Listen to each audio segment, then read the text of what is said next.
Olá, muito boa noite para você que está conosco aí nas nossas redes sociais, começando mais um bate-papo com o pastor, sem pauta, sem tema, sem pretensão, sempre um pastor convidado, um pastor cheio do Espírito Santo de Deus, um pastor usado poderosamente pelo Senhor, para um bate-papo aqui, como eu sempre falo, sem pauta, sem tema e sem pretensão. Desde já quero pedir você que esteja compartilhando isso, compartilhe aí o link deste bate-papo com as pessoas, com seus contatos, para que chegue o maior número de pessoas e eu tenho certeza que vai abençoar muitas vidas. Eu tenho a honra e a alegria de receber hoje conosco pastor Lúcio Flávio. A paz do Senhor, pastor Lúcio. A paz, meu querido. Glória a Deus. A honra é minha de estar participando com você aqui nessa noite. Que Deus possa, por graça e misericórdia, nos abençoar poderosamente. Meu pastor, eu estava contando os dias, contando as horas para a gente ter esse bate-papo abençoado aqui. Louvado seja Deus. Eu quero agradecer por você pelo senhor, sei que a vida do senhor é uma correria, o senhor ter tirado esse tempinho para estar aqui batendo um papo com a gente, falando um pouquinho da obra de Deus, falando das coisas, batendo aquele bate-papo, como eu sempre falo, ó, não tem pauta, não tem tema e não tem pretensão. Tudo bem? Amém. Combinado? Bora. Então, fechado, meu pastor. Vamos lá. Pastor, primeiro eu quero te agradecer, porque o senhor já ministrou, né, algumas vezes na Igreja Unida do Santa Efigênia. Tive o privilégio. Todas as vezes que o senhor ministrou lá, o pessoal ficou comentando a semana inteira das mensagens do senhor. Louvado seja Deus. A glória é sempre dele, a alegria é nossa. Mas a glória é sempre dele. Tem que, como é que fala? Conseguir mais uma vaguinha na agenda do senhor para voltar lá, ué. Vamos sim, o senhor não esqueceu o caminho da rua Não. Euclásio, número 12? De maneira alguma. Pastor, o senhor está na Igreja Batista Hope. Isso. Congregamos ali na rua Porto Seguro, 171. Bênção. Ministério Pastor Gomes, Pastor a pastora Sandra. Gomes, um abraço pro pastor Gomes. Eu tenho um amor, um carinho muito grande pelo pastor Gomes, é um amigo de longa data, já foi pastor da minha sogra, né? E já tive o privilégio de ministrar. Quando a Batista Hope ainda estava lá no final da Avenida Contagem, eu não sei como é que chama aquela rua, final da Avenida Contagem assim, entra sentido Trevo, né? Logo naquela rua, tinha pouco tempo que tinha inaugurado a Hope lá e o pastor Gomes me ligou e eu tive a honra de ministrar lá a palavra. Foi um domingo assim singular, viu? Agraciado. Nós estamos congregando lá há um ano. Há um ano. Um ano que estamos lá cooperando. Amém. Com o pastor, auxiliando. Pastor ajudando, Gomes é maravilhoso. E ter o senhor como auxiliar, ter o senhor como... Ah, meu Deus, misericórdia, somos apenas mais um. Somos apenas mais um servo. Meu Deus do céu.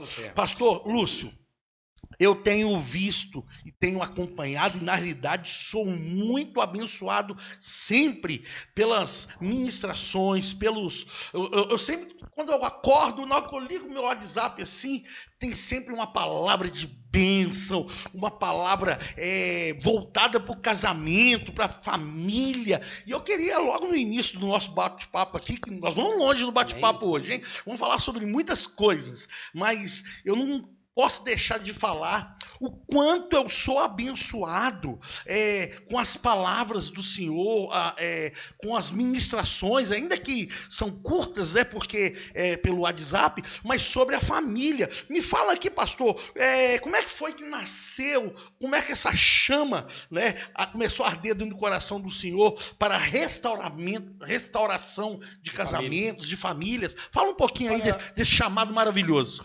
Fico feliz em saber que tem abençoado vidas. Não é um ministério. Na verdade, hoje a gente trata tudo como ministério, né? De casais, de criança, adolescente, ministério de dança, ministério de louvor. Não é um ministério específico. Eu entendo que o ministério pastoral ele tem que abranger todas as áreas. É verdade. O pastor, como diz Paulo a Timóteo, procura apresentar-se como obreiro aprovado. Se o senhor me permite o trocadilho, o pastor tem que ser igual bombril. Às vezes o pastor, ele só voltado para o louvor, só voltado para a palavra, só voltado para a família, só voltado para o ministério de dança, só voltado para o ensinamento. Não, o pastor, querendo ou não, ele tem que ter um pouquinho de... Nem que seja um pouquinho. Nem que seja um pouquinho. Ele tem que estar inteirado naquilo que diz respeito à igreja, às pessoas, porque é uma necessidade muito grande. Se a gente for avaliar, a gente sempre faz a analogia do pastor com a ovelha no pasto, o pastor ele precisa saber qual alimento que a sua ovelha precisa. Verdade. Então a gente tem visto essa guerra muito grande com relação a casamento. Há uma batalha, né? A gente está vendo a sociedade aí com a questão de união homoafetiva. Meu Deus. Uma destruição daquilo que é tradicional, daquilo que nós chamamos de família tradicional. E não somente isso, dentro do contexto nosso cristão evangélico, o divórcio é algo assim que está crescendo assustadoramente. Infelizmente. Principalmente no meio pastoral. Olha só. Principalmente. Se verdade, fizermos uma pastor. pesquisa, o número de pastores que estão se divorciando, entrando no segundo casamento, é muito grande. E não somente isso, a procura dos irmãos que tem conflito no casamento. Isso. Até porque o inimigo, né, ele sabe que se ele desestrutura o casamento do pastor, e como geralmente a família do pastor, o casamento do pastor é referência para as outras, me corrija que se eu estiver enganado. Deve ser. E como a família, o filho do pastor, por isso que eu quero primeiro mandar um abraço para todos os filhos de pastores aqui, porque não é fácil, porque sabe o que a gente está falando aqui. Uma coisa é um filho de um membro errar. Outra coisa é quando o filho do pastor erra. Mas sabe por que isso acontece? Então a referência, né? O inimigo sabe que se destruir o casamento do pastor, que é a referência às vezes para as suas ovelhas, isso desestrutura também as outras famílias. A igreja toda. Mas sabe por que isso acontece? A gente vem avaliando o evangelho de um tempo para cá. E se nós pegarmos, eu estou no evangelho desde 1999. Meu Deus. Vai fazer 22 anos, 23 anos. Só nasceu no evangelho então? Não, 22 anos? Eu tenho 42. Ô, pastorzão, entregando a idade aqui. 42. E no início da minha caminhada, eu louvo a Deus pela vida de alguns irmãos. Quero agradecer ao evangelista Elcio. Opa! Um amigo do nosso coração. Amigo, o evangelista Elcio. Me discipulou, me instruiu, me direcionou, Sim. mesmo não sendo um amigo. da mesma congregação. Mesmo sendo da mesma congregação. E o que eu fui percebendo nessa minha jornada? A nossa liderança pastoral, eu costumo chamar de papado pastoral. Opa! Por quê? Porque o pastor atual, ele trouxe para si, ou ele tenta trazer para si, uma mentalidade do sacerdócio do Velho Testamento. O pastor, ele não é o sacerdote do Velho Testamento, que ele traz o povo até Deus ou leva Deus até o povo. O pastor, ele é mensageiro da palavra de Deus, do Evangelho. A Bíblia fala que Jesus nos fez sacerdotes, todos hoje temos livre acesso a Deus. Então, o pastorado, ele começou a trazer para a igreja, até para a sociedade, uma mentalidade de que ele é perfeito. Eu sou intocável, não pode questionar, não tocar no ungido, né? Isso. Essa frase, essa má interpretação, criou-se uma visão de que o pastor, ele é perfeito. E qual é o grande problema? Quando a gente chega na igreja e vê o pastor pregando... E é uma falsa ideia isso, né, pastor? Quando a gente chega na igreja e vê o pastor pregando no altar e só vê ele no altar, é uma coisa. Quando você caminha com ele, trabalha, você vê que ele é um ser humano como qualquer outro. Sim. Tem suas limitações, suas fraquezas, suas falhas, tem suas dores, suas lutas. Então, quando a gente começa a ver dessa forma, a gente começa a ver que a sociedade, a igreja começa a ver o pastor, a esposa do pastor, que muitas vezes não tem nome. Ela é esposa do pastor. A esposa do pastor. E o filho do pastor também que não tem nome. Mas quando o pastor passa para a igreja que ele é mais um como os outros, ele apenas está numa posição que Deus o chamou, não acima, mas numa posição ou num trabalho, numa função diferente. É o que a gente chama isso, como a palavra sempre trata a gente como um rebanho, né? O pastor e as ovelhas. O pastor, ele também é uma ovelha. Sim. Só que ele é uma ovelha que tem um sininho. Isso no rebanho, quem é da roça aí, quem já teve a oportunidade de acompanhar rebanho, sabe que aquele pra gente é mais comum gado, né?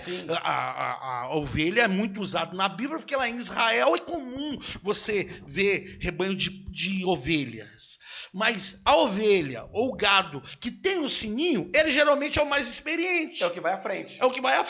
Ele é que vai guiando. Não é melhor do que os outros. Nós, enquanto pastores, precisamos entender que também somos ovelhas. Precisamos ser pastoreados, orientados. Só que nós somos aquela ovelha guia, com sininho, que as outras vão acompanhando. Mas se começamos a passar essa visão para o membro, de intocável, ele vai nos ver como ovelha que precisa intocável, de ajuda. Inerrante, não erramos nunca. Aquele problema. É uma falsa ideia. Não posso chegar no pastor que o pastor, ele é...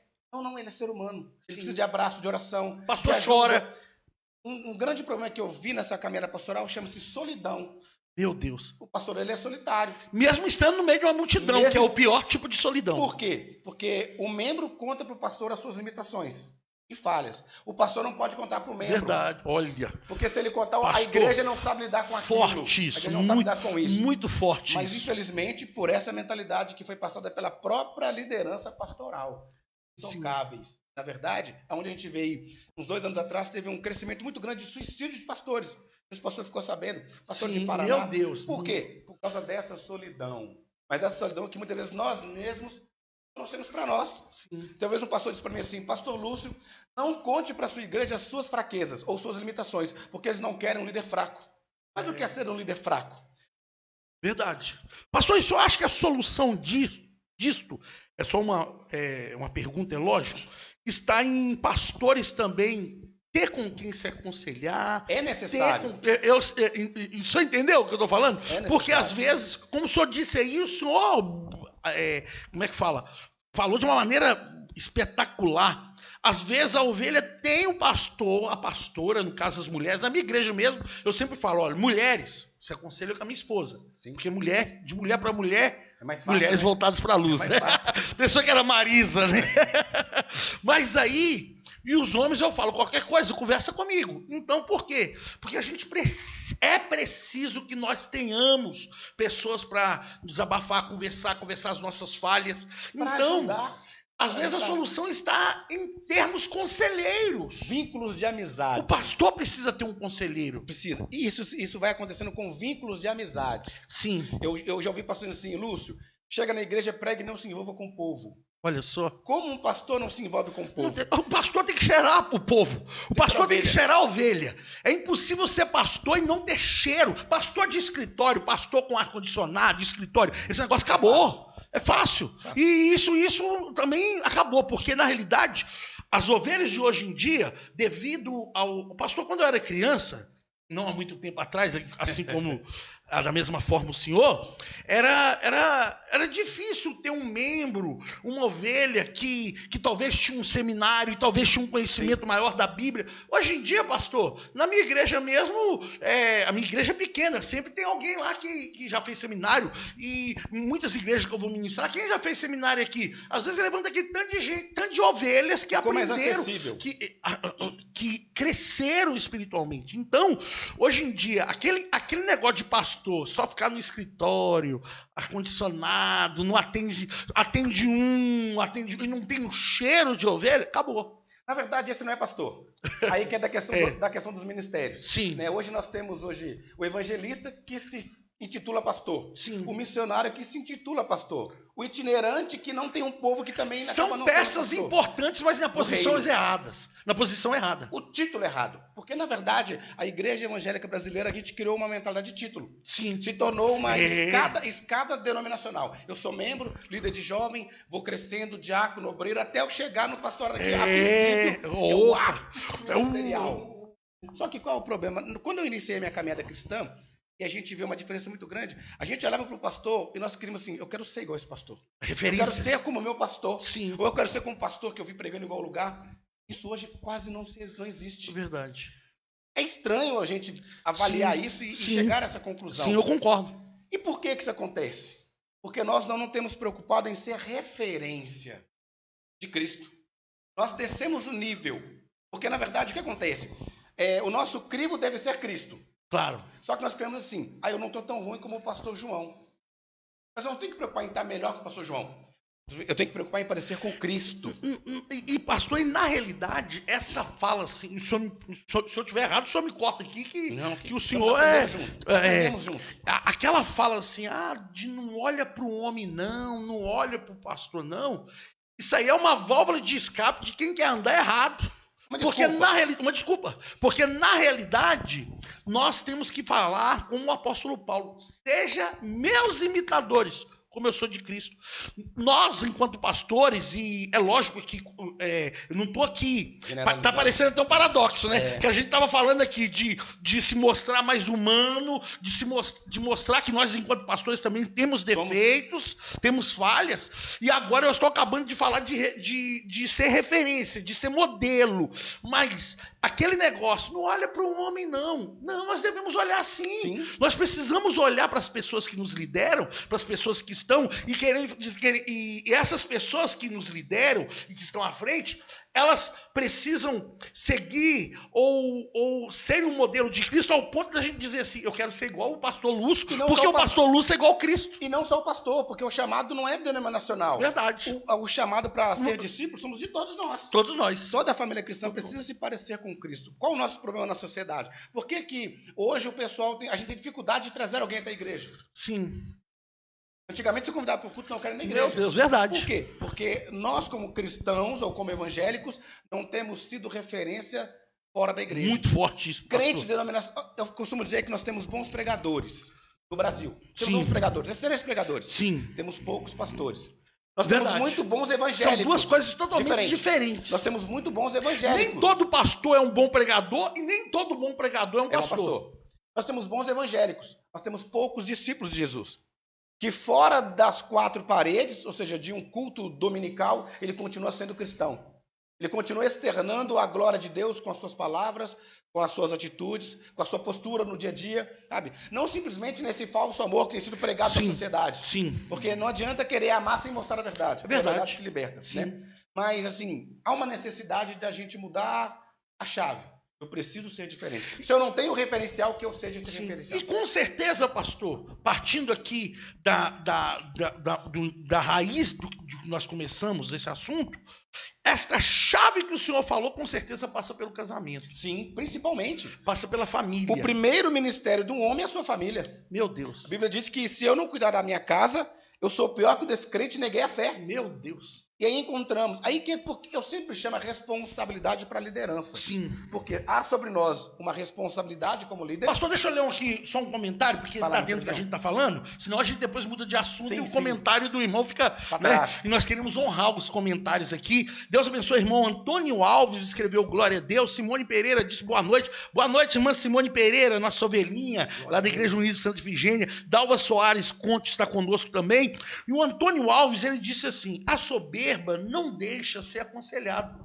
E infelizmente acontece isso, né? Eu sou pastor, as pessoas que precisam me ouvir, não eu as ouvi-las, né? E tem esse negócio que às vezes o pastor, usando aqui a fala do irmão Antônio Alves, Deus abençoe o irmão Antônio Alves, que Deus abençoe sua vida poderosamente. Eu não estou vendo a fotinha dele aqui, eu não sei quem é, mas deve ser alguém, né, que está das redes sociais aqui, nossas, ou do senhor. Amigo de amigo, né? Do grupo de amigos, né? E ele disse, a soberba não deixa aconselhado. Às vezes acontece isso, do pastor não querer ser Aí entra outro contraponto, a gente acaba entrando de novo de pastor, entra outro contraponto. Qual que é o problema? Com o chamado pastoral, eu preciso entender que as ovelhas não são minhas. Ela é do Senhor. Meu Deus. Eu sou um administrador. E aí entra um outro problema, é a questão denominacional. Vamos lá. O pastor Renato começou a iniciar um trabalho lá em Santa Efigênia. Sim. Daqui a 10 anos, o trabalho cresceu. Compraram o lote, construíram um templo bonito, aquela coisa toda. Deus se chama para ir para outro lugar. Eu não vou, porque eu comecei aqui, eu estou aqui, isso aqui se tornou meu. Sim, eu sei como é que é. Isso acontece no nosso meio. Infelizmente acontece muito. E aí, aí entra a soberba. Peraí, eu comecei aqui, eu estou 20 anos aqui, por que eu tenho que sair? Porque nós somos dispenseiros da graça do Senhor. E talvez é até falta de conhecimento bíblico, pastor. O senhor está falando que existem pastores que faltam conhecimento bíblico? Às vezes não falta conhecimento bíblico, mas é aquele negócio de só pegar a parte que convém. Porque, biblicamente, isso que a palavra nos orienta, que uns plantam, outros regam, mas só o Senhor que dá o crescimento. Né? Às vezes igual ali, Igreja Unida de Santa Efigênia, dia 16 agora faz 9 meses. Glória a Deus. Pela misericórdia do Senhor, eu, minha esposa, né? Porque a Igreja Unida de Santa Efigênia não tem um pastor. É um casal pastoral que toma conta da Igreja Unida no bairro Santa Efigênia. Na minha ausência, a pastora Débora é a pastora. Assume e faz tudo. E sem ela lá, eu sou pastor, porque lá é um casal pastoral. Mas por que eu estou dizendo isso? Um dia, aí esse trabalho cresce. Um dia, de repente, Deus tem um outro lugar. Aí, às vezes, a pessoa, não, porque eu que comecei. Acaba que vira quase que a pessoa não... Ela deixa de entender que nós estamos tomando conta das ovelhas do Senhor Jesus Cristo. Né? Por que passa pelo casamento? Quando a gente olha para o casamento, Principalmente na nossa sociedade ocidental, nós temos Gente, deixa os comentários aí, perguntas pro pastor. Vamos puxar todo o conhecimento do pastor, todo assim, né? Me ajuda aí, irmãos, vai devagar. Vamos fazer pergunta aí pro pastor Lúcio Flávio a respeito de casamento, a importância do casamento. O Antônio Luiz. O irmão Antônio Luiz é meu amigo. Tá lá em Pedra do Anta. Pastor Antônio Luiz, meu amigo. É porque tá Antônio Alves? Eu confundi, né? Então é Antônio Luiz Alves. Aquele negócio que a gente tava falando de sobrenome, né? Pastor Antônio Luiz, aí em Pedra do Anta, perto de Viçosa. Deus abençoe, pastor Antônio Luiz. Então o que acontece, pastor? Como eu disse, eu não tenho um ministério específico, como tem o José Gonçalves, Cláudio Duarte, que trabalham muito nessa área. Mas acendeu no meu coração a necessidade de entrar nessa área. Por quê? Pelo que nós falamos no início, né, os problemas que há dentro de um casamento, os conflitos que é um casamento. O casamento é muito difícil. É a união de duas pessoas que pensam diferente, que têm projetos diferentes. Tiveram criações diferentes e que almejam coisas diferentes. Sim. Mas entenderam o projeto de Deus, porque casamento é projeto de Deus. Sim, amém. É instituição divina. Verdade. Independente se casou na macumba, se casou no espiritismo, é casamento. Verdade. Não é o João, a gente não promete assim, mas será que fulano é para mim? Será que Deus tem esse fulano para mim? Não existe a metade da laranja, como cantava Fábio Júnior. Não é isso. Deus institui o casamento. Nós olhamos alguém e temos que avaliar. Sim. Será que combina? Será que vai dar certo? Será que vai dar, que eu consigo lidar com as diferenças? Tanto, pastor, se o senhor me permite, não perca essa linha de raciocínio aí, mas se o senhor me permite aqui, tanto que eu, às vezes, quando eu já fiz alguns casamentos, eu tenho 14 anos que eu sou pastor, não sou pastor casamenteiro, que tem pastor que, né? Eu já fiz alguns, eu devo ter feito uns 15 no meu ministério. Né? Não, mas eu conheço pastor que faz 15 por ano. Né? Eu, meus, inclusive 3 são de irmãos de sangue meu, a minha irmã Gina, meu irmão Tiago, entendeu? Da minha sobrinha também, e os outros de pessoas que nos convidaram, né? Eu sempre falo aonde o momento da escolha é muito importante, porque biblicamente não existe, eu sei que você vai entender, aquele negócio de eis que vejo que o seu escolhido é fulano, sai, se eu estiver enganado, só me tira tudo que eu falei aqui, sai fora que é fria. Esse negócio de casamento na profetada, antiga, chuta que é laço, eis que vejo fulano que é escolhido seu, ciclano. Um pastor amigo meu uma vez, ele trabalhava num sacolão, o prego da madeira do caixote agarrou a aliança e machucou o dedo. E ele foi um dia, ele precisou tirar.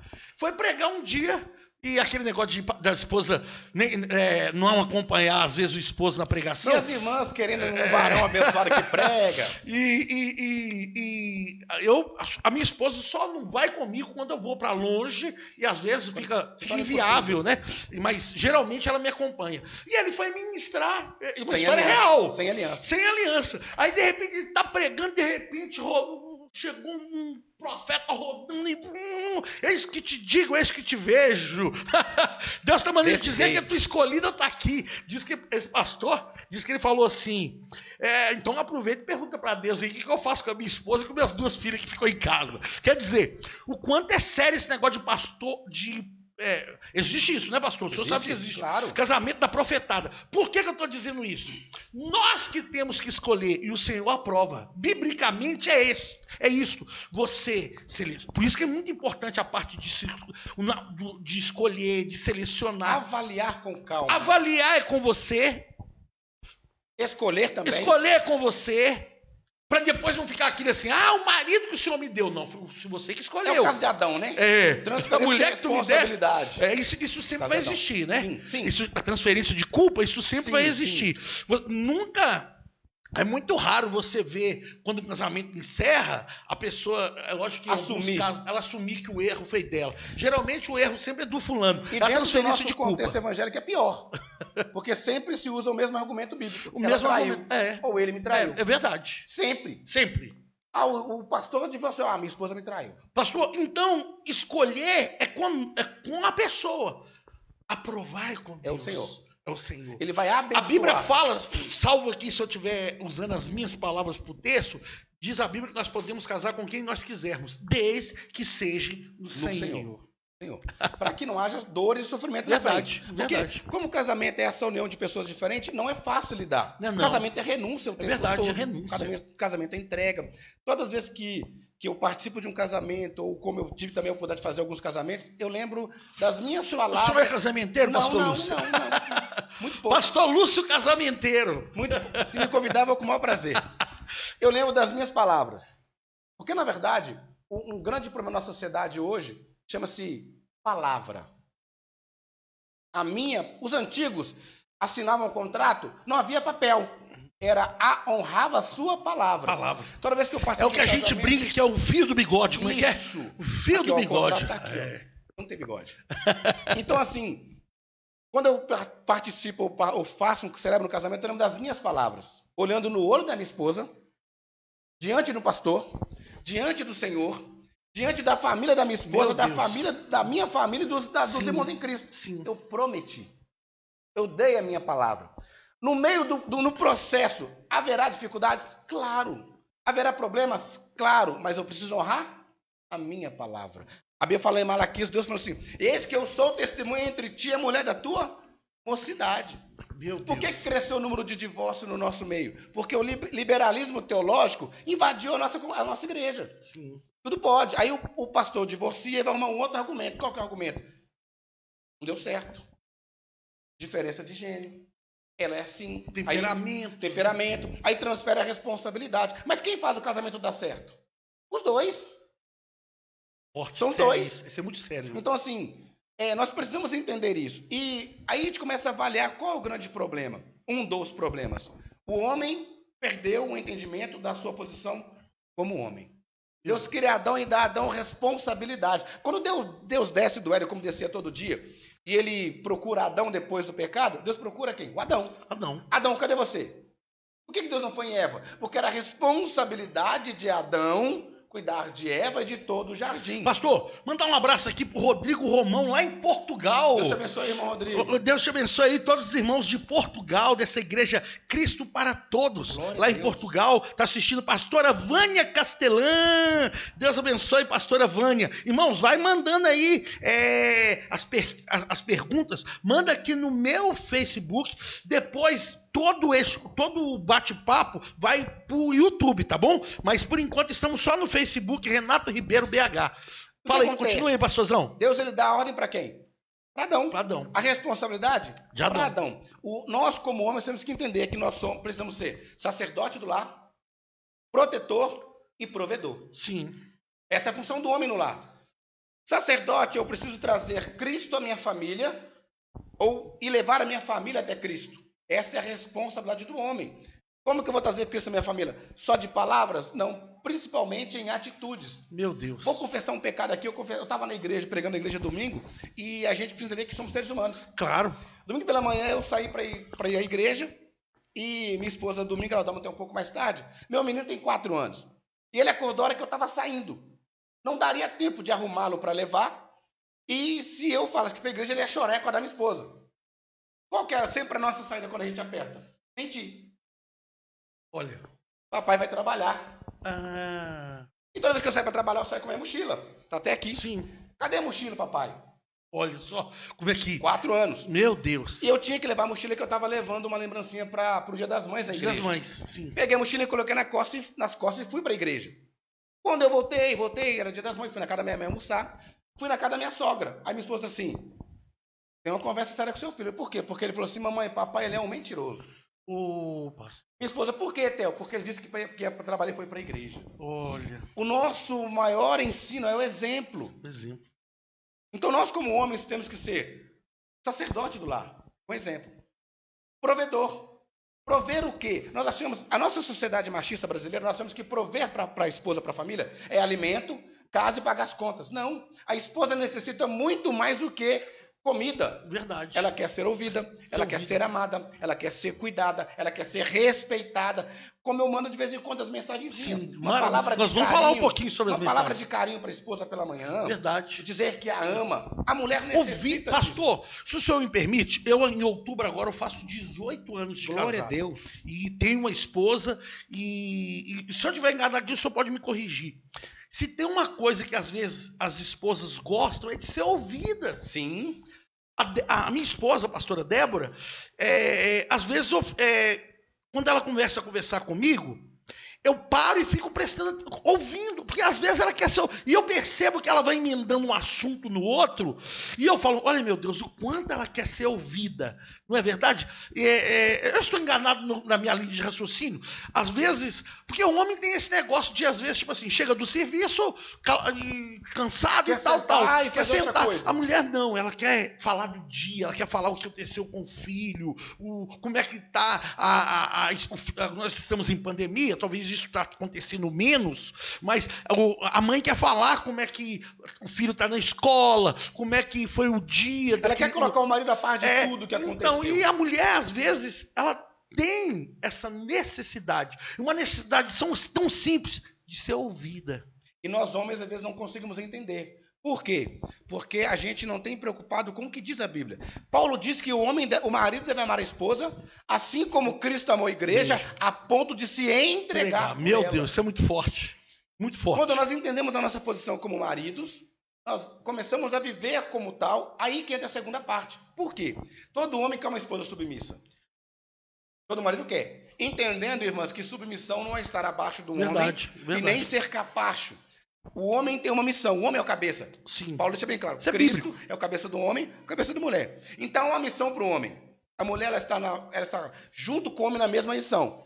Quando há esse entendimento da posição do homem e da mulher, e se o homem demonstrar para a esposa, com atitudes, amá-la como Cristo amou a igreja a ponto de se entregar, a submissa é fácil. Meu Deus. Ela vai se entregar à submissão. Meu Deus, pastor, é lógico que a gente, nesse período, nessa uma hora e pouquinho que vamos ficar juntos aqui, é impossível a gente esgotar todo esse assunto, porque é muita coisa.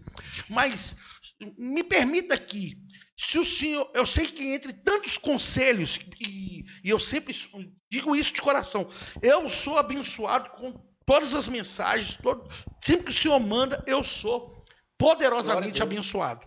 E louvo a Deus e quero incentivar você. Daqui a pouquinho a gente vai falar, né, que o senhor na sexta-feira dá sempre uma palavra, né? Mas se a gente fosse resumir, é lógico que queria a gente ter métodos para um casamento feliz. Queria a gente ter uma postilha, uma receita para um casamento feliz. Mas se o senhor pudesse dar pelo menos 3, vamos pontuar aqui. 3 conselhos para quem está namorando. Mesmo esses 3 conselhos vai servir para quem está namoro, noivado e casamento. Se o senhor fosse resumir todo o conhecimento do senhor, não resumir, porque o conhecimento o senhor tem muito conhecimento, mas se o senhor fosse pelo menos pontuar aqui, simplificar. 3 conselhos pelo menos para quem está namorando, fase de noivado, de casamento, para ser bem sucedido. É lógico que cada caso é um caso. Sim. Tem situações tanto que a Bíblia nos alerta a respeito disso. A Bíblia fala que é melhor morar numa casa gotejando. Olha como é que a Bíblia... O senhor já captou o que eu estou falando. Irmão, tanto que a Bíblia ela já nos orienta um quanto que às vezes a pessoa pode, durante um namoro, ter um... Nossa, ele é um príncipe encantado. O namoro é só paixão. Pra se ver qualidade. Aí casa, muda, a pessoa descobre... A gatinha vira onça no casamento. A gatinha vira onça e o príncipe vira sapo. Então a Bíblia nos alerta, tanto que ela fala que é melhor morar numa casa goteira. O senhor já viu goteira, pastor? A Bíblia fala que é melhor... da torneira na pia. A Bíblia fala que é melhor morar numa casa gotejando do que ser casado com uma mulher rinchosa. Quer dizer, a Bíblia já nos alerta que às vezes nem sempre o casamento vai ser aquele... Mas eu tenho certeza que o senhor tem aí guardadinho nessa sabedoria do senhor, pelo menos 3... Aqui, eu sei que o senhor não, de repente o senhor não vai colocar por ordem de importância, mas nos abençoe aí, pelo menos, primeiro conselho. Casamento é uma construção. Opa! Ninguém casa pronto. Ninguém casa pronto. Então há uma necessidade de entender o outro também. Porque quando se casa, a gente entende isso por quê? A mulher cria... já vou anotar aqui, ó. Casamento é uma construção. Ela cria o seu príncipe encantado. O rapaz cria também a sua princesa. Mas quando casa, há uma diferença muito grande porque estão juntos vendo também as qualidades, mas também vendo os defeitos. Então é uma construção. Então é uma necessidade de entender o outro. Eu preciso conhecer a minha namorada, que será minha futura esposa. Vou dar um exemplo simples aqui. Quando eu comecei a namorar com 20 anos, minha esposa tinha 15. Meu Deus. Minha primeira e única namorada. Que privilégio. Minha primeira e única mulher sexualmente também. Meu Deus. Deus foi muito bom. Como é que é? E o senhor citou esse texto no início aqui, né? De casar com a mulher da juventude. Da juventude. Né? Que bênção. Privilégio, hein, pastor? Privilégio. Não, Deus foi muito bom comigo. Eita. Uma esposa, a minha esposa é esposa de Provérbios 31. Te amo, meu amor. Eita. Deus te abençoe. O que acontece? Quando eu comecei a namorar com a minha esposa, foi completar um ano de casado. Sim. Jovem, 20 anos, todo empolgado, primeira namorada, aquela coisa toda. Eu saí aqui do Caetano, fui lá no Boa Vista comprar um buquê de flores. Opa! Trabalhei a semana inteira, ajudava um amigo na marcenaria. Fui a pé, voltei a pé com um buquê de flores, aquela alegria toda. Coloquei o buquê na minha casa, tomei um banho. Vou pra casa da minha namorada. Feliz da vida. Mulher gosta de flores? Claro. Qual mulher que não gosta? Opa! Quando eu entrei na casa da minha sogra para entregar flores à minha namorada, que é minha esposa hoje, eu não gosto de flores. Meu Deus. Eu sempre cito isso. E na mesma hora eu pensei, como as flores, bato nela com essas flores, ou vou embora. Eu entendi que ela não gostava de flores. A única vez que eu dei flores para ela foi essa vez. O namoro, apesar que a Bíblia não fala de namoro, o namoro é para entender o que a pessoa gosta. Os defeitos, muito bem. Qualidades. Casamento é uma construção. É uma construção. Dia a dia. Todo dia. Então há essa necessidade de entender o outro. Como é que eu vou entender? Dialogando. Outro ponto crucial. Diálogo. Diálogo. Opa, então já é o segundo segredo? Diálogo. Meu Deus. Converse forte com demais. sua esposa, converse com seu marido. Exponha as suas limitações, exponha as suas fraquezas, exponha seus sentimentos. Por quê? O homem tem esse problema de não mostrar sentimento. Não demonstrar sentimento. A mulher já é mais fácil isso. O homem gosta de dar um de durão, né? O machão. A gente costuma brincar no grupo de homens. Homem pra ir no médico. Homem pra ir no médico, né, pastor? E só quando a coisa tá feia. Pra mim, precisando resolver isso no médico. Não é, evangelista Elcio? Precisando, gente. Então, diálogo. Tanto no namoro, como no noivado e no casamento. E no namoro, justamente, é preciso ter diálogo. É mais necessário justamente para você já se... para ninguém poder dizer assim, fui pego de surpresa. Fui enganado. Né? Então, no namoro é bom saber do que gosta, do que não gosta, a cor. Bom, eu gosto da cor amarelo, do amarelo, dando exemplo. O que gosta de comer, o que gosta de fazer. Por isso que os jovens solteiros, principalmente dentro da igreja, os cristãos, entenda que namoro não é beijo na boca apenas. Verdade, não é só beijo na boca. Com a visão do ficar. Sim. Hoje, primeiro beija para depois conhecer. Até para saber o nome depois. Até para saber o nome depois. Então, assim. Termina de beijar, como é que você chama? Avalia com calma. Avalia com calma. Senta, conversa. Sim. Viu que dá uma visão para o futuro de um casamento? É o que antigamente chamavam de corte, né? Lembra da corte? A corte. Todo método que veio para dentro da igreja evangélica brasileira, ele tem seus prós e os contras. Sim. Como a corte, como o G12, como outros movimentos. Resolvi esperar. Né? Decidi esperar. Decidi esperar. A gente precisa ter esse entendimento. Um outro ponto que é necessário, além de entender que o casamento é uma construção. Já está pontuando um terceiro, pastor? E que diálogo. Casamento é uma construção. É necessário diálogo o tempo todo. Converse, se exponha. Por que há muito adultério, muitas vezes, no casamento? Porque o marido ele é mais amigo da colega de trabalho do que a esposa. Meu Deus. A esposa é mais amiga do colega de trabalho do que o marido. Meu Deus. Amizade. Amizade. Eu preciso entender que o casamento é uma construção. Amizade faz parte do casamento. Eu preciso entender que eu preciso dialogar com a minha esposa. E ela é o terceiro, pastor? É o terceiro? Então vou anotar aqui. O casal tem que ser amigo. Amigo. Para quê? Para conversar. Minha primeira amiga tem que ser minha esposa. Toda vez que eu prego, eu tenho esse costume. Toda vez que eu ministro uma palavra, eu desço do altar. A primeira pergunta para minha esposa. Ela é o termômetro. Deu para entender ela? Ó. Isso acontece comigo também. Ela me ajuda a melhorar no quesito de prevenção. Claro. Então, assim, pro namoro, pro noivado, pro casamento, entenda que o casamento é construção, no casamento não, você não chega no casamento pronto, não chega. Você precisa ter diálogo o tempo todo com a sua namorada, com a sua noiva, com a sua esposa, e serem amigos. Pastor, se o senhor me permite, não cortando o senhor, mas dentro dessa fala, seria radical demais, até porque eu já disse isso, tá? Eu já disse isso em ministrações e quero usar e te fazendo a pergunta se não é radical demais.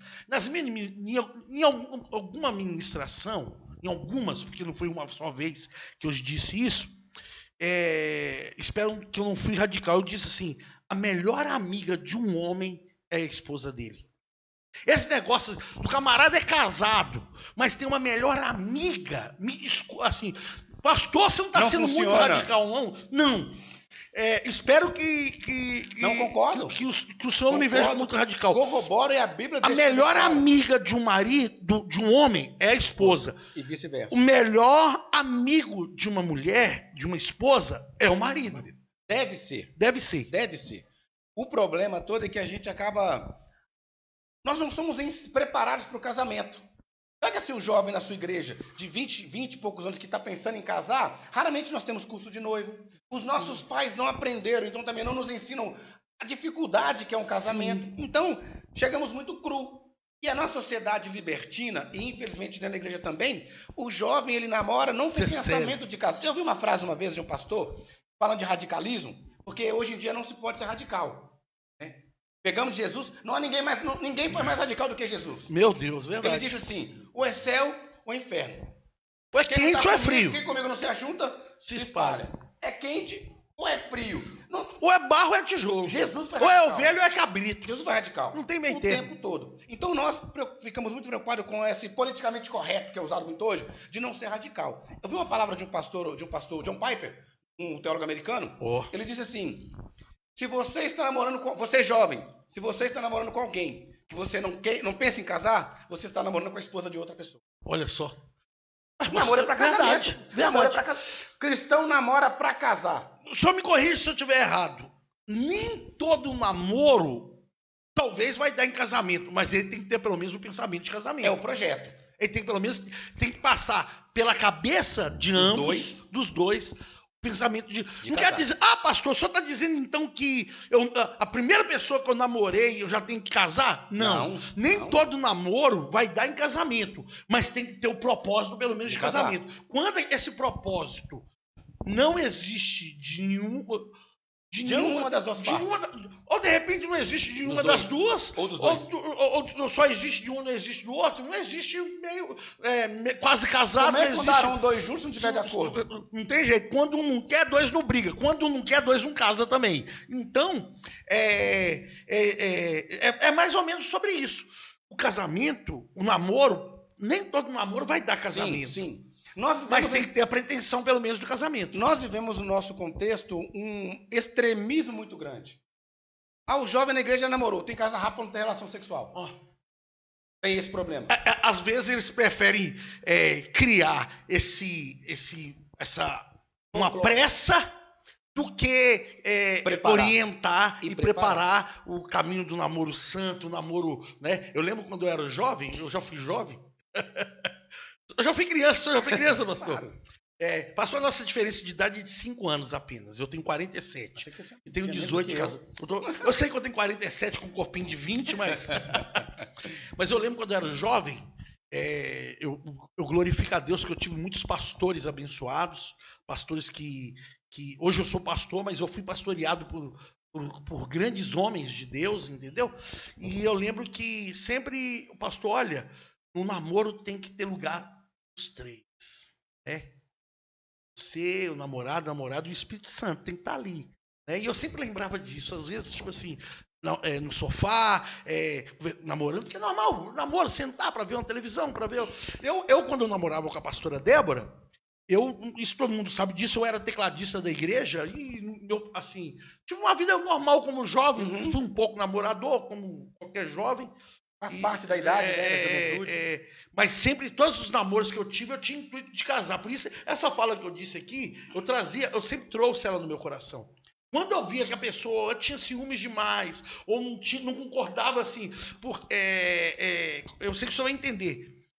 Porque eu sempre fui ligado à obra, a tocar, a pregar. Eu sempre tive esse amor.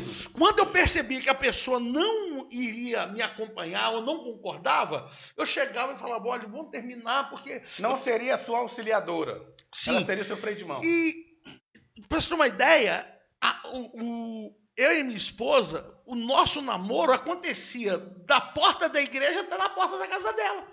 Às vezes passava alguém oferecendo carona, eu falava, ai, senhor, porque eu sei que você está entendendo. Deixa eu aproveitar um pouquinho. Porque era culto todo dia. Eu fui daqueles músicos fominha, né? Na realidade a gente chama de músico fominha, mas na realidade porque eu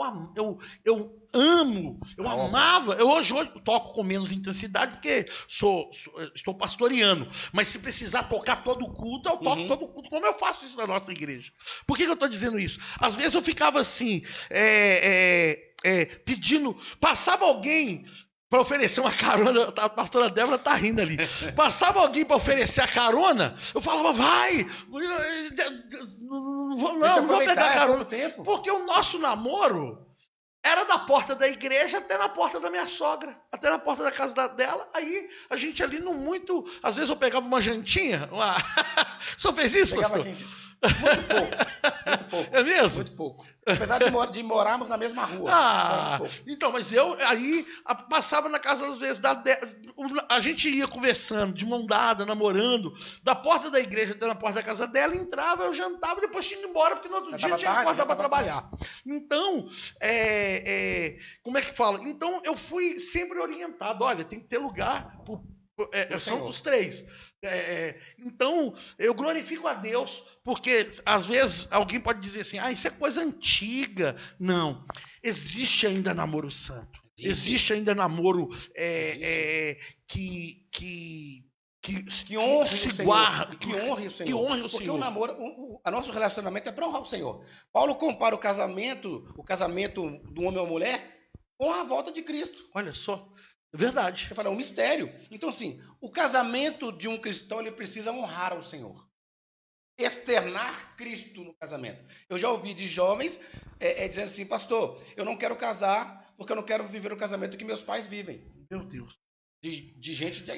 Aquilo que a gente falou no início, falta de referência. Referência, exemplo, preocupação. Por quê? Porque a nossa vida não é só nossa. Ela é do Senhor. E querendo ou não, a Bíblia diz que há uma nuvem de testemunha nos olhar.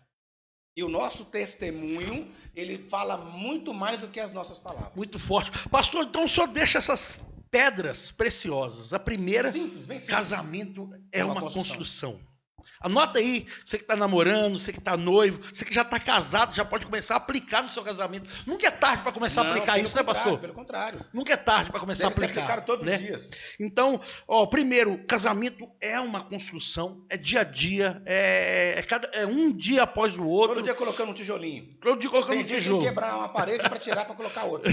Fazer mudança. Casamento precisa de diálogo. E também amizade. Pastor, e esses ensinamentos, o senhor fala sobre isso nas sextas-feiras? Agora vamos falar um pouquinho, ou a sexta-feira é outra... É outra pegada, como diz as jovens aí, né? Pastor, então, só pra gente, pelo menos nessa parte desses ensinamentos, quem está assistindo a gente agora, ao vivo, ou que vai assistir posteriormente, como essa pessoa pode fazer para... ter um pouquinho dessas orientações do senhor, já que na sexta-feira, a gente vai entrar sobre a sexta-feira, e aí já é outro assunto, né? Ou na sexta é outro tema, né? Outro assunto. Então, como é que a pessoa pode fazer? Quem sabe adicionar o senhor? Isso, me alguma rede social. No Facebook? Pega o meu número, então, marca pra gente dar uma palestra. O senhor então, aquilo que o senhor manda no WhatsApp, que eu recebo, o senhor também então posta no Facebook? Posto no Facebook. A gente tem pouco tempo que a gente... Como eu disse, eu vi a necessidade disso. Sim. Né? Por exemplo, dia 5 agora do mês que vem, estarei ministrando na Igreja Assembleia de Deus aqui do Castanheira. Amém. No dia 12 vai dar sábado, dia dos namorados, na Igreja Resgate Vida, lá no bairro Landim. Então, eu vi que houve uma necessidade e a gente está disposto a ajudar, a trabalhar nesta área também, né? Então, se quiser, tem no Facebook, me adiciona no WhatsApp. Como é que acha o senhor no Facebook? Lúcio Servo Flávio. Lúcio Servo Flávio. Lúcio Servo Flávio. Isso. Adicione aí e você vai estar sempre tem algumas dicas tendo essas pedras preciosas aí, essas pérolas para o seu casamento. Nos ajuda. E no Instagram, pastor, o senhor também? No Instagram o senhor tá postando. Se o senhor não está postando, eu quero te dar Instagram eu uso muito uma ideia. Começa a postar lá, pastor. Lá. Lúcio Lutel. Porque um... Lúcio, que é meu nome, minha esposa é Lucimara. Né? A gente até brincava quando casamos que foi dupla sertaneja, Lúcio e Lucimara. É Lúcio Lutel, meu menino chama Tel. Sim. Encontra lá. No Instagram. Começa a postar, pastor. Se o senhor ainda não está postando sobre... Porque é uma área que é muito... Não vou dizer carente, mas é uma área maravilhosa e vai abençoar muitas pessoas que é a área de casamento. Não gostam. Tem alguns que me mandaram, pastor, não manda para mim que eu não gosto dessas mensagens, não. Continua que tá todo mundo amando. Por quê? O evangelho é confronto. Eu só vou entender que eu estou errado quando eu for confrontado. Me confrontou, reconheci que errei, me arrependo, peço perdão, aí começa a restauração. Sim. Então, é uma necessidade. Mas se quiser adicionar lá, pastor, vai ser muito bom. Na realidade, quando o senhor falou aí, o senhor desculpa as palavras que eu vou usar aqui, mas essas palavras estão na Bíblia, então não tem que pedir desculpa. Sim. Sobre a questão... Quando a pessoa é confrontada, ela não gosta, isso é bem tipo que a Bíblia diz, né? Aquele que tá sujo, ele quer sujar mais ainda. Ninguém que tá sujo quer tomar um banho. Ninguém que tá sujo... A Bíblia fala que aquele que tá sujo tende a sujar mais ainda. Até quando você repreende, a gente não gosta. E quando existe esse confronto, a pessoa fica, não gosto das mensagens do pastor Lúcio, porque não é assim e tal. É porque, na realidade, a pessoa não quer ser confrontada. Não quer se posicionar. E eu tenho certeza, pastor, que está abençoando muitas vidas. O meu casamento é abençoado através das mensagens que o senhor manda, e tanto que eu disse, e repito, o desejo que ardia no meu coração de ter o senhor aqui falando sobre casamento. Então, Lúcio Servo Flávio no Facebook e Lúcio Lutel no Instagram. Depois eu vou colocar o link aqui no Facebook para todo mundo adicionar.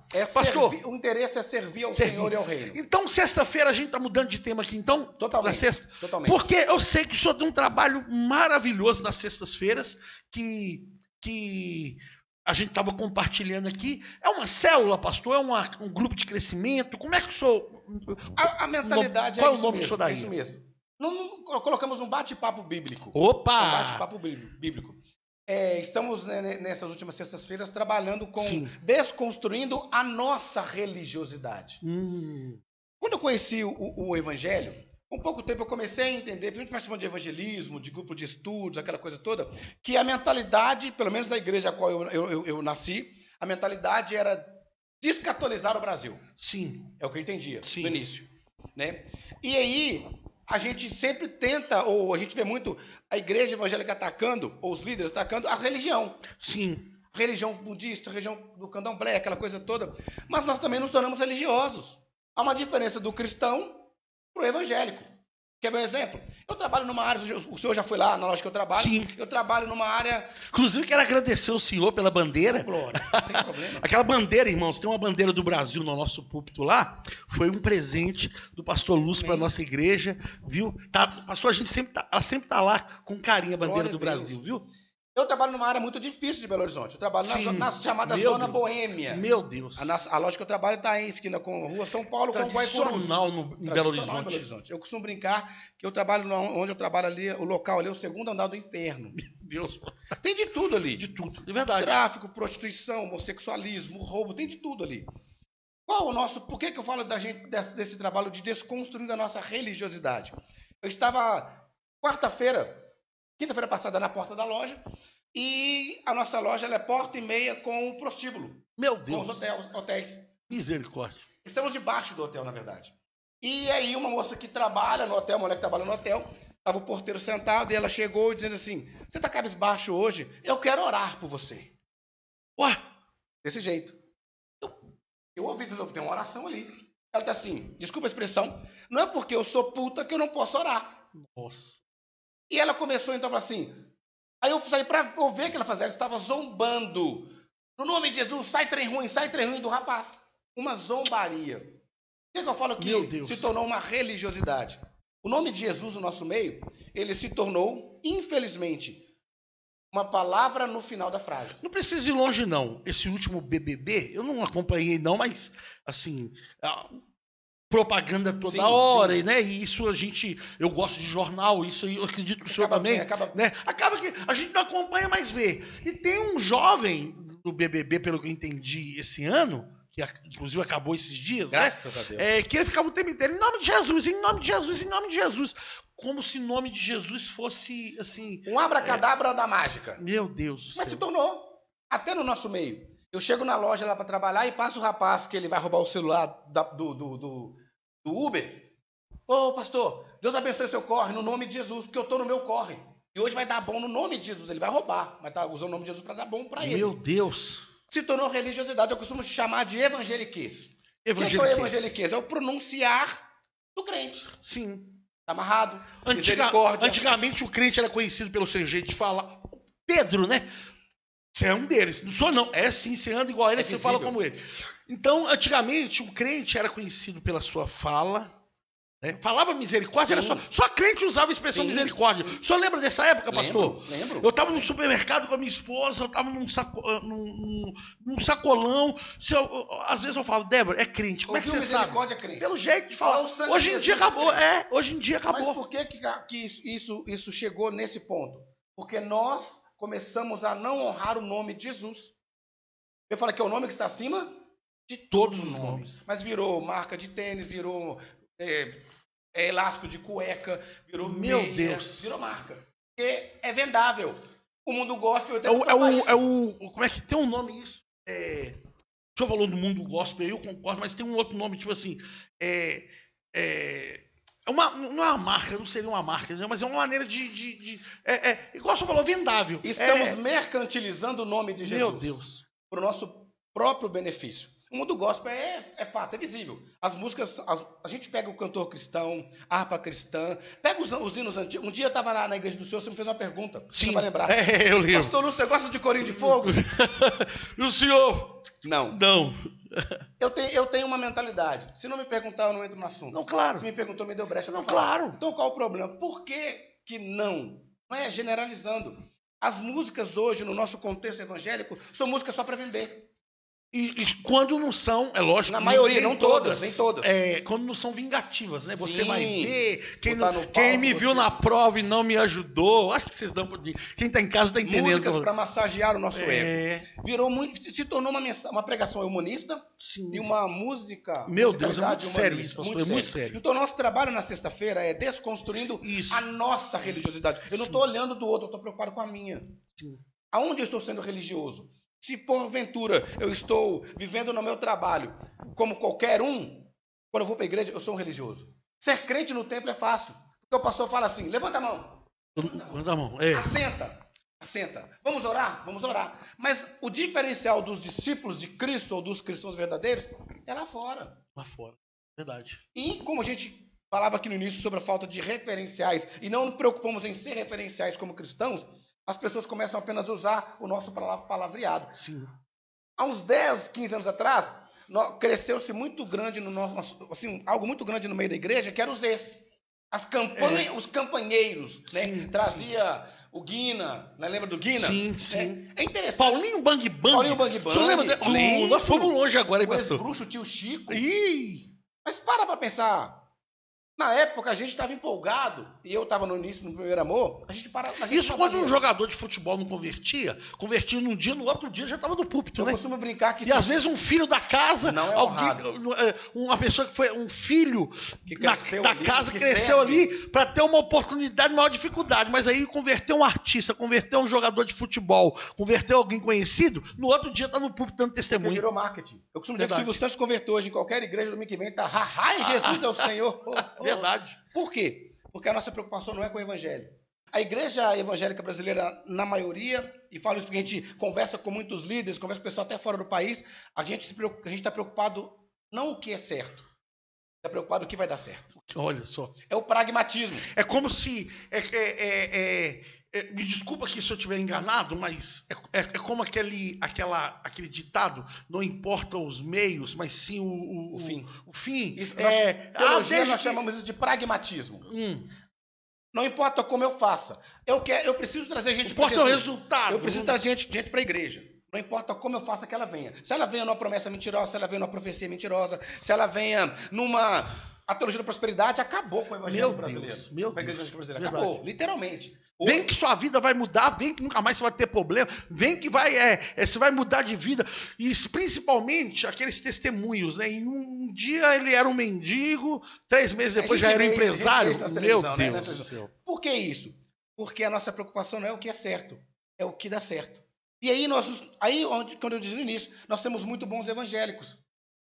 Se for fazer um censo, a igreja evangélica cresceu demais. Pastor, mandar um abraço aqui. Um abraço para o Ednelson Gomes da Silva, um abraço para o Marcos Elias Pereira, a pastora Vânia Castelã, Rodrigo Romão, Dalva Soares Conte, Simone Pereira, Antônio Alves, que eu descobri que é o pastor Antônio Luiz, meu amigo, Simone Pereira, que Deus abençoe vocês, hein? Continue aí comentando, compartilhando, hein? Eu tenho um viés mais apologético. Sim. Eu tenho muita dificuldade em pregar uma mensagem como evangelista. Por isso, cada um na sua função, no seu ministério. Sim. Então, assim, a gente olha para a igreja brasileira e há uma necessidade de a gente despertar para isso. Por quê? Nós viemos de uma mentalidade da teologia da prosperidade. Hoje tem entrado o coach, Sim. Que é só uma roupagem diferente. Você consegue, você conquista. O melhor está dentro de você. O melhor é o Senhor. Quer ver um exemplo? Cantamos muito. O melhor de Deus ele está por vir. Sim. Tem algo melhor do que Jesus? Tem algo melhor do que já veio. Espírito Santo habitando Então o dentro melhor de de Deus está por vir. Ele já veio, que é Jesus Cristo. Só que em um país capitalista e consumista, isso é bom. Nós buscamos hoje, eu conversava com um jovem hoje lá no meu trabalho, nós buscamos hoje ser homens de sucesso e mulheres de sucesso. O pastor hoje, ele não quer ser um pastor de ovelha. Ele quer ser um pastor de renome. Participei de várias reuniões de pastores aqui no bairro, aqui na nossa redondeza. Por que eu parei de ir? O pastor que estava dirigindo. Quantos membros tem a sua igreja? Tem 500. E a sua 20? O de 500 tem oportunidade, o de 20 não tem oportunidade. Porque ele é um cara de sucesso, só tem 20. Meu Deus. Mas as 20 que ele está cuidando são 20 discípulos de Cristo. Verdade. Isso quando o pastor não é tratado de acordo com o carro que ele chega, Como é que você fala de prosperidade? Você está andando de Fusca. O pastor, para pregar, tem que estar com sapato, aqueles esmaltados, nada contra, até porque eu já tive um, que eu ganhei uma vez. Você prega prosperidade, você está andando de Fusca. Meu Deus, entendeu? Às vezes é o evangelho a gente vendável. tem que perder, se o senhor me permite, é como se a gente precisasse perder essa ideia que o pastor bem-sucedido, ele tem que ter um carro bom. Eu vou um pouquinho mais além, pastor. Eu preciso nascer de novo. Forte, sim. A gente precisa nascer de novo. E se porventura, como então não é perder a ideia, é nascer de novo. Como irmão disse da soberba, a gente precisa voltar, aquele corinho antigo, quero voltar ao início de tudo, sim. Voltar lá atrás. Peraí, quem eu me tornei? Porque quando o pastor começa, eu costumo brincar, eu louvo a Deus pela vida de alguns pastores. Vamos dar um exemplo aqui, vou citar o nome, pastor Márcio Valadão. Sim. Ele não começou com a Lagoinha. Não foi da noite pro dia. Eu brinco que Lagoinha devia ser apenas um reguinho. Era um riachinho, né? Não era nem Lagoinha ainda. Mesmo homem. Ninguém ouve se falar verdade. Nada. Não é aquele, assim, eu sei que você vai entender. Eu falo assim, quando vão se citar nome aquele pastor um baita pregador, geralmente não se cita o nome dele. Sim. Né? Concorda com o que eu estou dizendo? Sim. Vão se citar aí outros que a gente, né, que não vou nem citar aqui para não dar a impressão que eu estou citando com menosprezo. Não, pelo mas contrário. É tipo assim, dá honra quem tem honra. Mas com a conduta e a simplicidade. O pastor Márcio Valadão é um exemplo para todos nós. E assim, mesmo o ministério tendo essa ascensão que teve, que não dependeu só dele, porque tem um corpo de grande, ele continua mesmo. Eu não sei se o senhor sabe disso. Ele, há um tempo atrás, julgaram nele o título de apóstolo. Ele falou, eu sou pastor. Enquanto tem gente, quando tá sabendo que tem um óleo derramado ali para bispo, nada contra, porque eu tenho amigos bispos, tenho amigos apóstolos, né? Mas enquanto tem gente que tá descobrindo que tem um óleo de apostolado descendo, corre lá para colocar a cabeça, pastor Márcio Valadão. Pelo contrário, opa, eu sou pastor, deixa eu quieto aqui como pastor. Entende o título como uma hierarquia denominacional. O apóstolo está acima do pastor, então agora eu tenho que sair desse Meu título. Deus. Aí é a questão do chamado. O chamado ele precisa arder no nosso coração. É verdade. Não o título. É verdade. Então assim, a gente começa, e o nosso trabalho lá é isso, é desconstruindo a nossa religiosidade. Pastor, e como é que faz para participar desse trabalho Toda maravilhoso? Sexta-feira, às 20 horas, lá onde eu moro. Dá o endereço. Avenida Souza Guiar, número 2055. Avenida Souza Guiar, número 2055. É um toda trabalho sexta-feira. Simples. É só chegar chegando. Chega chegando. É um trabalho simples. Para alguns, talvez vai trazer um certo... Passou todo mundo de máscara. Né? Todo mundo de máscara, álcool em gel. Vai trazer um certo confronto. Por quê? Porque ele vai tratar a nossa religiosidade. Sim. Ah, mas é bênção demais. Pastor, eu quero participar, eu quero ir lá na sexta. Vai ser um prazer. Quero ir lá sentar e aprender. Nós cristãos judaizamos a igreja, nós cristãos trazemos... a nossa igreja hoje, nosso mês, a gente tem atos do candomblé na nossa igreja. Meu Deus. Nós temos banho de descarrego, nós temos Vale do Sal. Meu Deus. Nós temos a arca do conceito que representava a presença de Jesus, que hoje é o Espírito habitante. A gente tem nosso... Hoje está como amuleto, né? Meu Deus. Essa religiosidade que a gente está combatendo. Não, vamos deixar isso para sexta-feira. Sexta-feira eu quero vai lá nos abençoar. Vamos bater. É um bate-papo. Todo mundo fala, todo mundo entra. Amém. Toda sexta-feira, Avenida Souza Guiar, número 2055. Pastor, já deu 1h12, a gente chegou. A gente já está aproximando. Rápido, né? Passa rápido. Quando o assunto tá bom, passa rápido. Quando o negócio tá bravo aí, como hoje o assunto tá gostoso demais, o tempo tá voando. Pastor, eu faço com todos os pastores aqui um bate-bola. Um ping-pong, tá bom? Eu pergunto o senhor na lata, tá bom? Um livro para o senhor indicar. Eu sei que o senhor é leitor da Bíblia, lógico que se eu for falar assim, indica o livro, o senhor vai falar a Bíblia. Sim. Mas indica um livro aí, que é diferente do o livro, né? Que é a Bíblia. Indica um livro aí que o senhor leu e sempre tem aquele livro que eu tenho vários. Que eu tenho certeza que... É porque a gente sempre faz isso. Todos os pastores que vêm aqui... Sim. Eu faço algumas perguntas e vou fazer para o senhor. O senhor não vai ser diferente, não. É um bate-bola. Pá. Um livro para o senhor indicar para quem está em casa. Porque tarda o pleno avivamento. Opa! Leonardo Ravenhill. Porque tarda o pleno avivamento. Só uma prévinha. Ele diz assim que o pregador, Ravenhill foi o homem que tinha uma igreja em Las Vegas. Meu Deus. No centro de Las Vegas, perto do cassino. Ele diz o seguinte assim, logo no prefácio: o pregador que não ora no mínimo 2 horas por dia, ele não vale o prato que come. Meu Deus. Compra o livro lá, muito bom. Como é que é? Porque tarda o pleno avivamento. Leonardo Ravenhill. Anota aí. Ótimo livro. Li umas 4 vezes aí. Pastor, seu prato predileto. Básico. Arroz, feijão, batata frita e bife. Eita, eu também gosto, pastor. Seu dos meus. Amo batata frita. Eu tenho uma coisinha que eu gosto. Salpicão. Batata palha, frango. Não gosta não, pastor? Maionese, pastorzão. Eu troco o bife pela batata frita. Mas amo churrasco. Churrasquinho, então chamou. Tá, pastor, não assusta com a minha pergunta, não, porque eu faço para todos. Se o senhor falar que não é de nenhum, não tem problema. Atleticano, cruzeirense, americano. Galo doido. Eita! Galo doido. Galão da massa aí, ó. Glória a Deus. Sobrou agora só 2 times grandes em Minas, né? O Atlético América. Brincadeira, viu, irmão? Brincadeira. Então, o senhor é dos meus, pastor. Não leva mal, não. O senhor é dos meus. Pastor, que tudo que é bom dura pouco, passa rápido, né?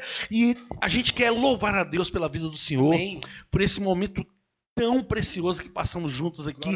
Quero agradecer ao senhor por ter tirado um tempinho na correria do senhor, do dia a dia do senhor, que eu sei que é corrido. E quando eu anunciei que o senhor vinha, o nosso amigo falou assim: mas ele vai vir? É a dificuldade com essa questão da live. Se tornou uma ferramenta necessária, sim, né? Sim. Porque a gente via algumas lives antes dessa pandemia E infelizmente, Não, mas até porque ele falou também pela questão da agenda, da correria, porque eu sempre falo, e eu ficava com ele, eu quero tanto trazer o pastor Lúcio, aí nosso amigo falava assim, mas a vida dele é corrida, é uma correria, eu sei disso, eu entendo, e por isso, aí isso faz dobrar a minha gratidão por esse tempo que o senhor... Mas a dificuldade com a live não era somente isso, é porque antes da pandemia, tinha muita gente fazendo live. E só a live de Revelation. Só a live de Revelation. A maioria. Eu não quero ser radical, não. Mas um dia, eu mexendo no meu Facebook, tinha uma live com um camarada com a mão dentro no óleo, assim. E um trem tudo. Eu não entendi. Eu tô sendo sincero que eu não entendi. As loucuras gospel. E só Jesus na causa dos viventes e dos que já se foram. O fato de ser radical, e eu falo isso muito porque eu não tenho um problema com isso. Sim. Porque como a gente falou que Jesus foi radical, então assim, para muitos eu sou muito radical. As minhas mensagens, eu vou pregando lá na todas foram bênçãos. Só comentava a semana inteira da palavra. Mensagem light.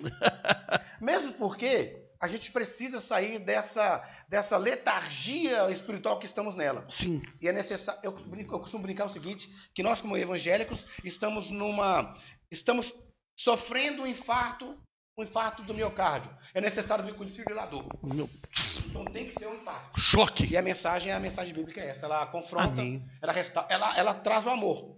A Bíblia fala que Deus ele faz a ferida e ele também a cura. Amém. Pastor, para a gente fechar com chave aqui, isso é expressão, né? Chave de ouro. Sim. A gente está vivendo uma pandemia e se o senhor fosse deixar aqui em 2 minutos apenas uma palavra... nesse momento difícil que a gente está vivendo, uma palavra de incentivo, de ânimo, ou algo que Deus tem falado no seu coração, esses 2, 3 minutos é do Senhor. Amém. Aproveita aí. Nós estamos vivendo um tempo muito difícil. Sim. Pastor, nós chegamos ao ponto, já falei isso aqui nas outras lives, né? Nós ficamos 45 dias com a igreja fechada, sem poder abrir, fazendo culto daqui, pastor. Daqui. Quando é fundo diferente, eu ponho um pano verde, aquilo que eu falei com o senhor. 45 dias. O senhor concorda que é um momento que a gente nunca imaginou que ia viver? Com certeza. Queríamos viver? Com certeza. E eu sei que tem pessoas desesperadas em casa, eu sei que tem pessoas desempregadas em casa, eu sei que tem pessoas pensando assim, como é que eu vou fazer amanhã? Eu sei que tem comerciantes que quebraram. Pastor, tem muito comércio, tem muitas portas que a gente acha, tá fechado por causa da pandemia. E você vai ver, na realidade, não fechou por causa da pandemia, não, já fechou mesmo. Encerrou o contrato, encerrou. Agora no comércio eu vejo isso o tempo todo. O senhor tem aí o microfone nas mãos, tá ali, olha, o olho das pessoas. Ali é as pessoas em casa. Deixa uma palavra aí. Amém. Eu queria antes agradecer ao pastor pelo convite. Eu que agradeço, senhor. Deus abençoe o senhor poderosamente. Estamos para servir. Sou o seu conservo. Eu sou seu servo. Precisou de mim? Eis-me aqui. Amados, entenda uma coisa. Há algo que raramente é pregado e é ensinado para nós como igreja. Soberania de Deus. Deus é soberano em todas as coisas. Nada acontece sem o entendimento e sem o aval do Senhor. Sim. Isso é necessário para que se cumpra as profecias. É bíblico. Confie no Senhor. Descanse no Senhor. Creia no Senhor. Você está afastado? É hora de voltar para o Senhor. Você não conhece o Senhor? Eis que o Senhor quer mudar a sua história, mudar a sua vida. Aleluia. Não com a mentalidade de ser bem-sucedido na terra, mas com a mentalidade de eternidade. Aleluia. Existe céu e inferno, mesmo que isso não seja moda mais na igreja. Não é mais agradável não se fala mais disso, sobre céu e inferno. É real. É real. Se você não conhece o Senhor, procure conhecer o Senhor. Amém. Ele quer se deixar, ele quer se aproximar de você. Aleluia. Se você está afastado, volte para o Senhor. Se você está numa igreja hoje, continue firme no Senhor. Abra mão da sua religiosidade. Entenda que ser evangélico não vai te levar para o céu. Precisa ser cristão. É necessário nascer de novo. E ser filho de evangélico também, né, pastor? Não, porque tem aquele negócio, minha mãe ora por mim, minha mãe não. Não funciona. Deus não tem neto. Não funciona. Seja cristão autêntico. Busque servir ao Senhor. E entenda, Deus está no controle. Aleluia. Quem tiver que partir nessa pandemia, vai partir. Quem tiver... O salmista diz que Deus tem contado todos os nossos dias. Então não se preocupe não. Confia no Senhor. Ele continua aguardando, protegendo. A Bíblia diz que as mãos dele continuam estendidas, os ouvidos abertos, ouvindo o clamor. Descansa no Senhor. Aleluia. Continue servindo, continue amando o Senhor, continue pregando o Evangelho, continue externando Cristo. Porque a hora que cantar a nossa senha lá, Pode ser na pandemia, sem pandemia, pode ser em qualquer circunstância. A hora que ele for chamar para nos recolher, vamos ter que prestar conta para ele. É verdade. Guarda o seu coração em Cristo. Ele é o único caminho para a vida eterna. Provérbios 4:23, sobre tudo que se deve guarda o teu coração. Às vezes a gente preocupa em guardar, é lógico que a gente deve fazer isso, guardar, né, a máscara, as mãos e tudo, mas nós devemos guardar o nosso coração, né, pastor? E outra coisa, se você precisa de uma ajuda, procure a gente. Verdade. A igreja, quando iniciou a pandemia no ano passado, na semana que iniciou, conversando com o meu patrão lá, ele falou, vai fechar o comércio, aquela coisa toda, eu postei algo no Face e no Instagram, que pastores me ligaram brigando comigo. Meu Deus. Eu postei assim, irmãos, nesse mês, fechou em maio. Março. Eu falei, voltei. Falei assim, irmãos, nesse mês de abril, não dizime na sua igreja. Pega o seu dinheiro e compra a cesta básica. Abençoe quem precisa. Verdade. Por quê? Porque tem irmãos... Há uma coisa triste no nosso meio. Chega um irmão na igreja para pedir uma ajuda. Às vezes o irmão está na igreja há 10 anos, dizimando e ofertando. Ele passa por necessidade. Ele vai pedir uma ajuda para o pastor. Sabe o que o pastor faz? Ele levanta uma oferta na igreja. Para que serve o dinheiro que entra na igreja? Verdade. Então, assim, eu postei isso. Se você precisa de alguma coisa, se você é cristão, compra a cesta para o seu vizinho, procure alguém que está precisando na igreja, abençoe. Discutindo, você está doido? Como é que eu vou pagar aluguel? Eu falei, queridão, nós somos igreja, não templo. O templo não é a igreja somos nós. Se você precisa, procure o pastor. E o Senhor cuida, a obra é dele, pastor, ele cuida. Irmão, se Deus não puder cuidar da obra dele, ninguém mais pode. Ninguém. Se o Senhor edificar a casa, vão trabalhos que não edificam. Amado, se você está desempregado, se você precisa de ajuda, procure o pastor Renato. Pode procurar. Procure a mim. Se nós não tivermos condição, vamos nos dispor a conseguir ajudar a você. Em nome de Jesus. Em nome de Jesus. É um compromisso que eu acho que os pastores... Pastor, eu faço junto com o senhor esse compromisso aqui. Você que está assistindo a gente aí, que você está precisando, primeiro, não tenha vergonha. Não. E é necessidade, entenda. É necessidade. Entre em contato conosco. Eu vou terminar aqui, eu vou postar o telefone do pastor Lúcio. O meu telefone. Entre em contato conosco. É lógico, a gente não tem a solução para todos. Sim, mas a gente dá um jeito, a gente corre atrás. Aqui minha esposa, a gente sempre fala, nós damos um jeito. Se cada um ajudar sim, 10 ajudaram 10. Se você quer ajudar alguém, nos ajude a ajudar. Também, isso. E se você precisa de ajuda, vou deixar o telefone do pastor Lúcio e o meu. Nós estamos aqui para ajudar. Ajudar você. Nós vamos vencer. Amém. Em nome de Jesus. Pastor Lúcio, meu querido, que honra ter o senhor conosco aqui. O prazer é meu. Eu espero, eu estou falando de coração, e eu sei que o senhor tem uma agenda muito concorrida, mas eu espero, sinceramente, que essa seja a primeira de muitos outros bate-papos. Fechou? Pintou uma vaguinha lá? Pintou uma vaguinha na agenda lá? Lembra, gente? Dias antes que eu consiga agendar. Fechou.